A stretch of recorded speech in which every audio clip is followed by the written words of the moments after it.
Bom dia, turma! Como estão vocês? Estão aí então se cuidando, né? Sempre se protegendo contra o coronavírus. Estou aqui nessa preocupação enorme. Por isso que eu estou sempre perguntando a vocês, então.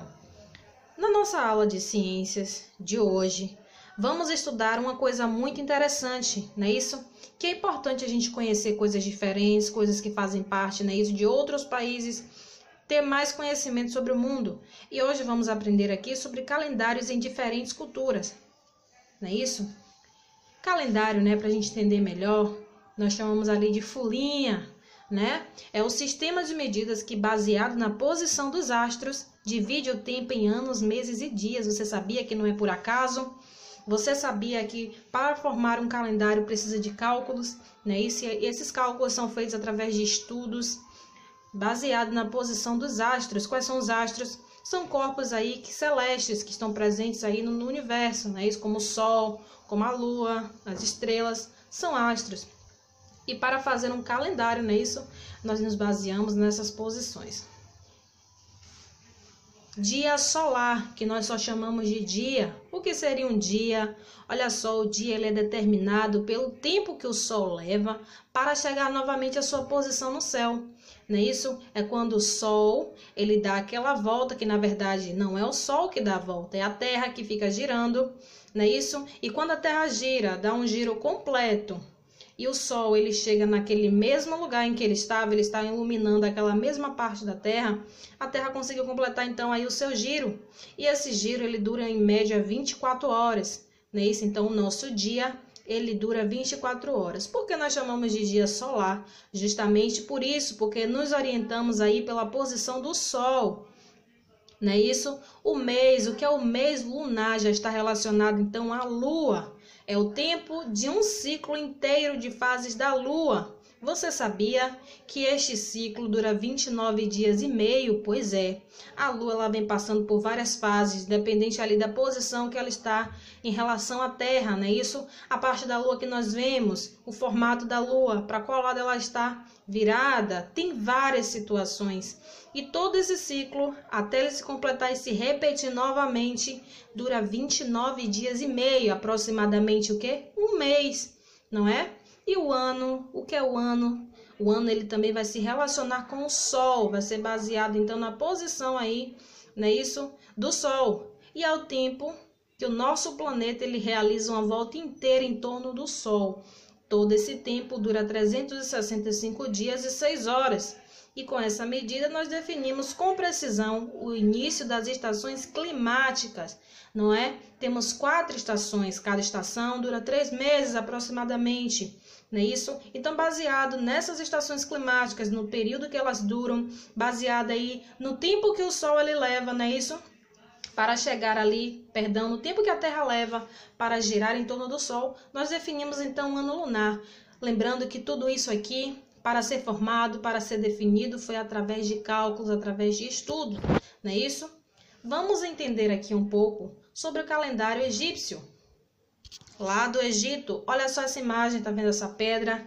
Esse aqui é um calendário egípcio antigo, porque no Egito, por volta de 5.000 anos atrás, usava-se um calendário que tinha 12 meses e 30 dias, você acredita? Não é? Que estranho, não é isso? Ele era dividido em semanas de 10 dias. Que coisa, nossa semana ela possui 7. E com 5 dias extras. Então, através do cálculo dos egípcios, eles fazendo ali então o ano dividido em 12 meses e 30 dias, cada semana com 10 dias, ficava faltando ali 5 dias para completar os 365. Não é? Então, eles chamavam esses dias extras, era aqueles 5 dias que não pertenciam a nenhum mês. Nós temos, né, todos os meses do ano, que é janeiro, fevereiro, março, abril, maio, junho, julho, agosto, setembro, outubro, novembro e dezembro. Imagine se depois de dezembro tivesse 5 dias que não parecia que não era de ninguém. Não é isso? 5 dias antes do outro ano começar. Estranho, né? Pois é. Essa é a maneira que os egípcios eles encontravam aí para medir o seu tempo. Já o calendário juliano já está relacionado a Roma. Olha só essa imagem aqui que eu estou mostrando para vocês com símbolos, é isso? Que na língua deles fazem muito significado. Os romanos, de pouco mais de 2.000 anos atrás, eles tinham um calendário muito confuso. Não é isso? Por que era confuso? O calendário dos romanos, ele possuía 10 meses, 10 meses lunares, que não tinham a mesma medida em todos os lugares de domínio romano. Que estranho! Digamos que em uma determinada área do domínio romano, um calendário tinha 10 meses e cada mês, né, isso tinha 30 dias, por exemplo. Já em outro lugar, cada mês já teria o que? 7 dias. Em outro lugar, cada mês, 8 dias. Independente ali da posição ali daquela área, o calendário possuía 10 meses. A diferença é que em lugares diferentes, ele possuía quantidade diferente de dias em meses. Não é isso? Cada lugar media os meses do seu jeito. Por isso ele era confuso. Que estranho, não é isso? Aí surgiu o calendário gregoriano. Esse calendário ele veio para salvar, eu quero dizer assim, veio para salvar o calendário juliano. Não é isso? Aquela confusão, não estava dando certo aquilo ali. O que foi que aconteceu? Olha só. No ano de 1267, o monge inglês Roger Bacon descobriu com seus estudos que o ano solar é cerca de 11 minutos a menos do que o calendário juliano afirmava.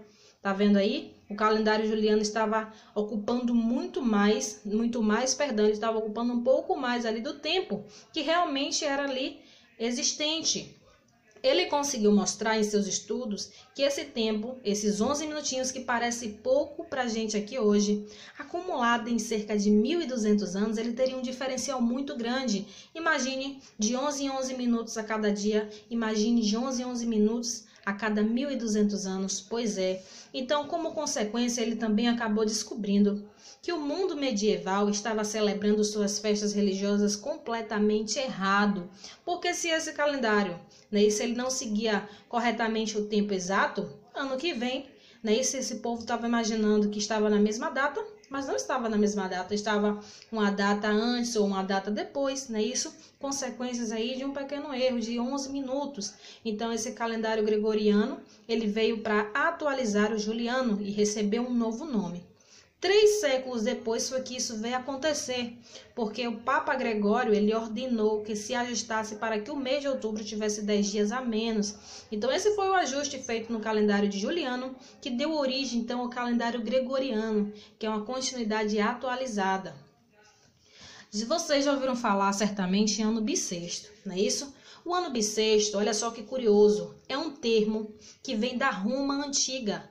No calendário juliano, aquele que tinha ali 11 minutos a mais, acrescentava-se um dia extra de 4 em 4 anos, normalmente em fevereiro. Não é isso que também nós fazemos? Pois é. O nome extra era chamado de bissexto ante calendas marti, que significa lá na língua romana, bissexto antes do início de março. Então, ali terminando o dia 28 de fevereiro, tinha um ano a mais. Né? Isso tinha um sexto dia ali, um sexto, como eles mesmos falavam ali, um sexto dia antes do início de março, então eles acrescentavam ali no mês de fevereiro. Curioso, né?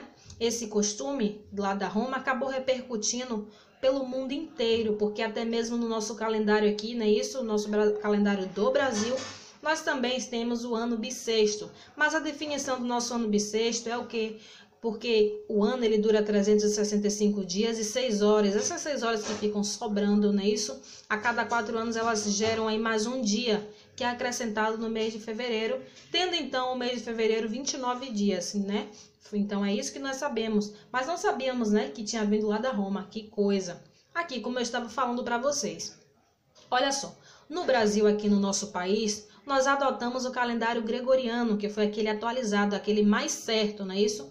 Ao contrário do juliano, que era confuso. Esse calendário ele é organizado com a distribuição de 12 meses. Nós temos sim 12 meses. Alguns meses com 30 ou 31 dias e outros com 28 ou 29, que é o caso do fevereiro, né? Nossos anos são contados a partir do ano do nascimento de Jesus Cristo. Vocês sabiam? Pois é, que coisa.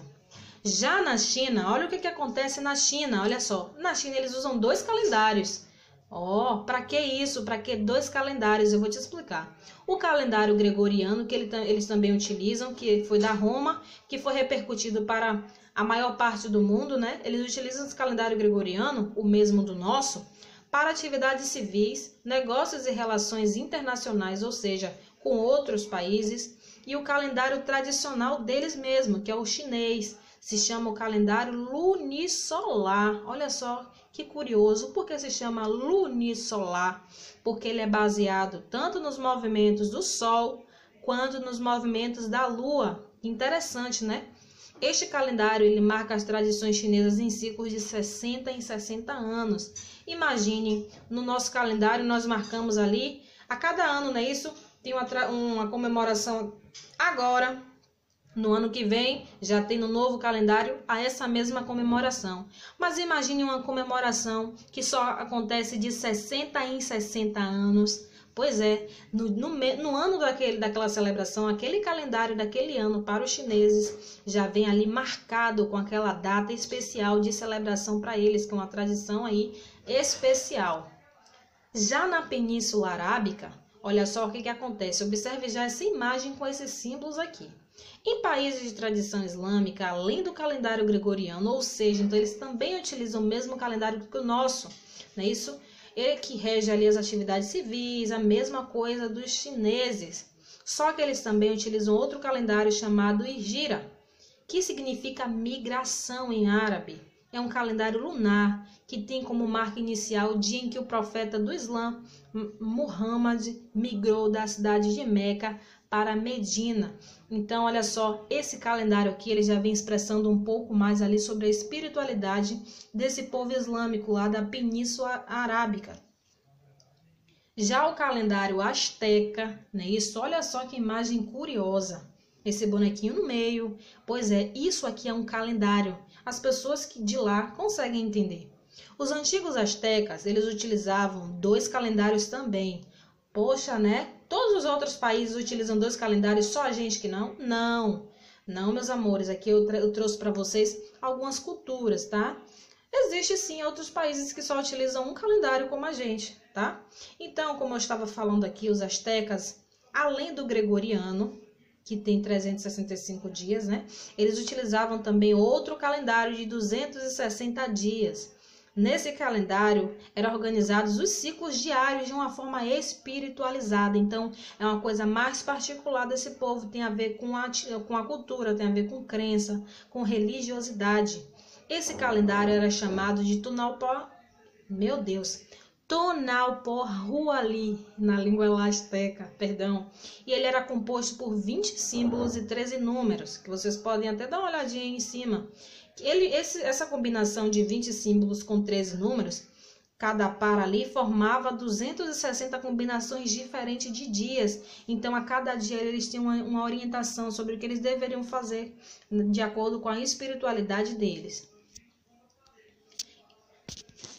Então, meus amores, foi interessante essa nossa aula aqui de ciências, né, sobre os calendários aí de diferentes culturas. É sempre bom a gente reconhecer que não existe somente nós no mundo, não é isso? Caso você queira ser um viajante, queira ser um historiador, queira ser aí alguém muito mais além, não é isso? Você precisa, assim, estudar esses assuntos, precisa ter esses conhecimentos. Essa foi a nossa aula de ciências, tá? Vou deixar aqui um recadinho para vocês. Beijão!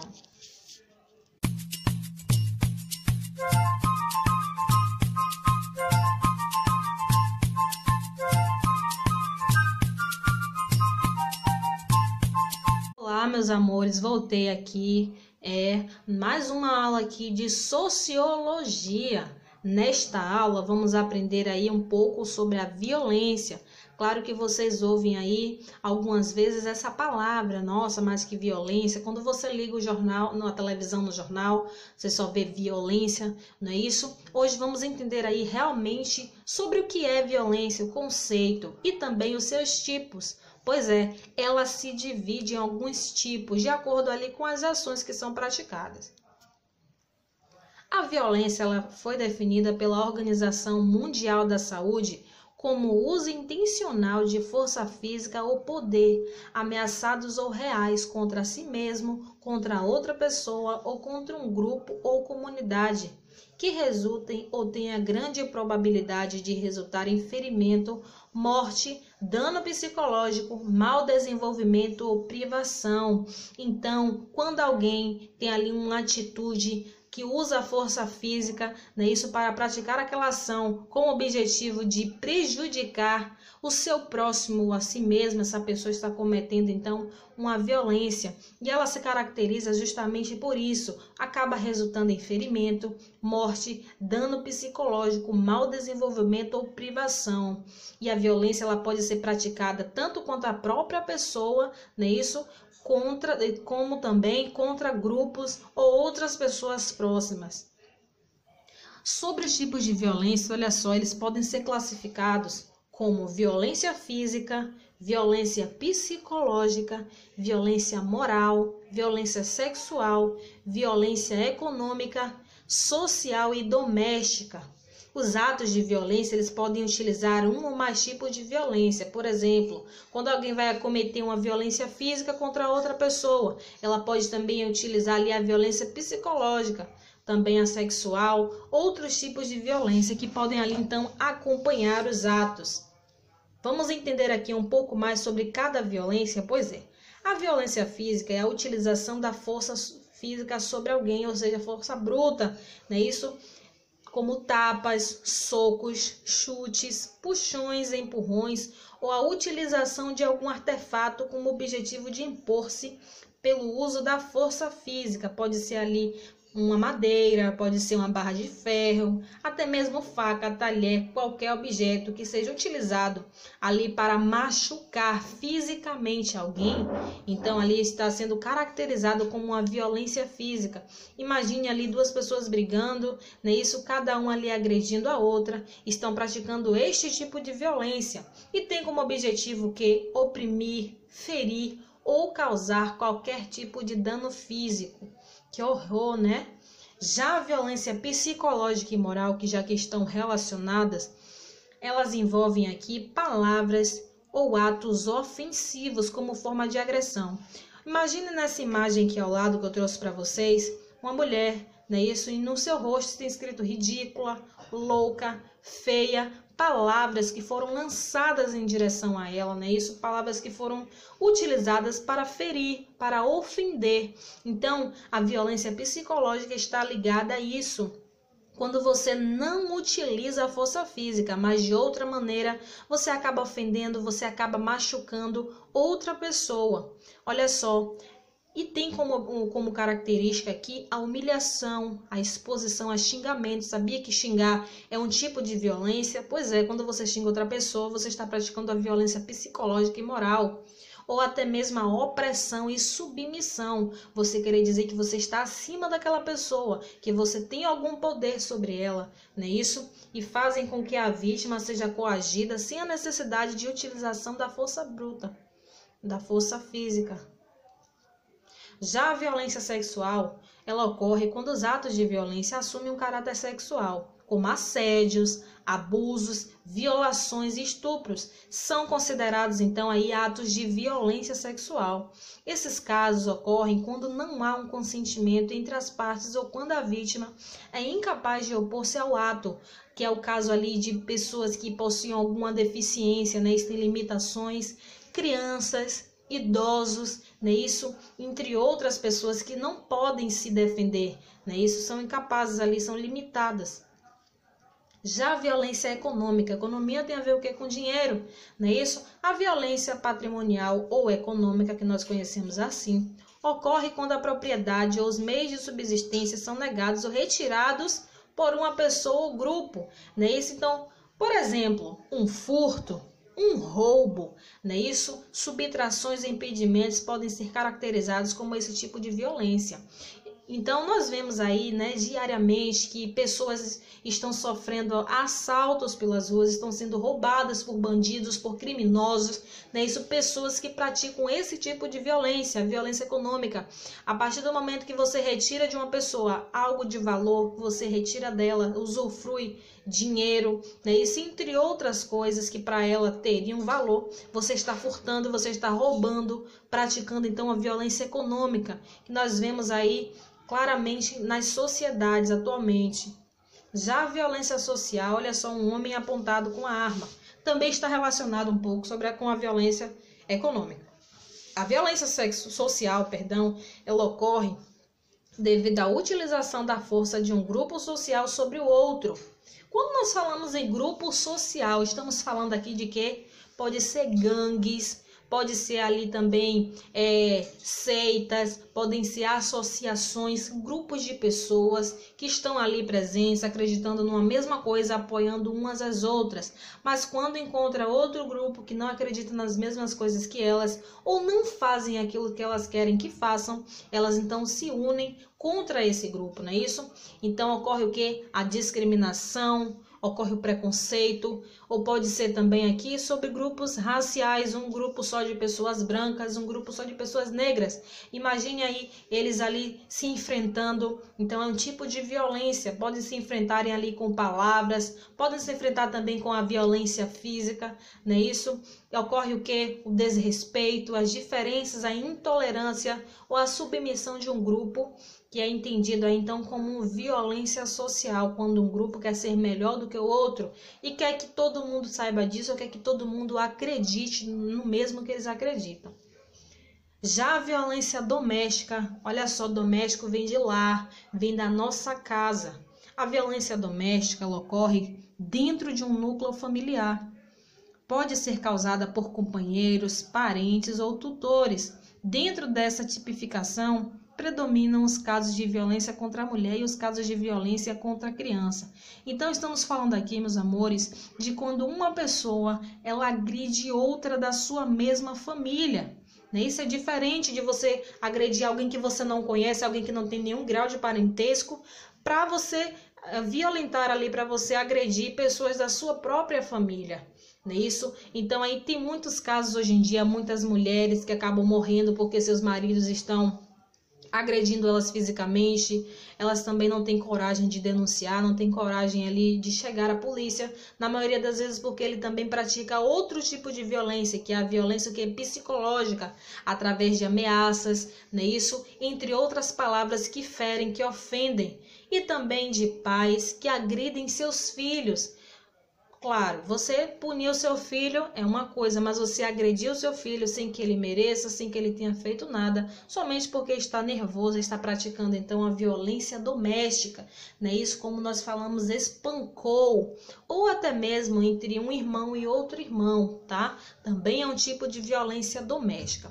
Então, como eu falei para vocês aqui, que entre essas violências, ocorre aqui muitos casos de violência contra as mulheres e violências contra as crianças, eu quero também chamar a atenção de vocês a esse gráfico. Olha só, em maior parte está aqui dominando o tipo de violência física, o tipo de violência que as pessoas praticam. Está em 51% de todo o total das estimativas. Já a violência psicológica ela vem em segundo lugar, que na maioria das vezes ela acompanha a violência física, olha aí, 31%. Violência moral, 6,51%, violência de cárcere privado, violência sexual, violência patrimonial e tráfico de pessoas, que também é um tipo de violência. Esses aqui vêm em quantidade menores, mas também existem. Também aí devem ter ali uma atenção, né, isso, para este tipo de violência, para que seja então impedida, para que seja combatida. A violência ela pode sim ser evitada. Por quê? Olha só. A violência, em muitas formas, ela é evitável. Existe uma forte relação entre os níveis de violência e os fatores modificáveis, ou seja, a violência ela tem ali um fator que gerou, né? Se ela tem uma base de onde ela pode ser originada. O que acontece? A pobreza, não é isso? O que acontece quando a pessoa é pobre? Ela é obrigada, o que é obrigada? Não. Ela se vê em uma posição de o que? Furtar, de roubar algo que não é seu só para obter ali a sua sobrevivência. Não estou defendendo. Só estou falando que em alguns casos é o motivo, né, isso pela qual gera esse tipo de violência. Pode ser também a desigualdade de renda, de gênero, o uso nocivo de álcool, que aqui é um dos maiores motivos para a violência doméstica, né? Quando o marido acaba bebendo demais, agredindo a sua esposa. E também a ausência de relações seguras, estáveis e estimulantes entre crianças e seus pais. Muitas crianças hoje não vivem com seus pais, vivem com seus padrastos, não é isso?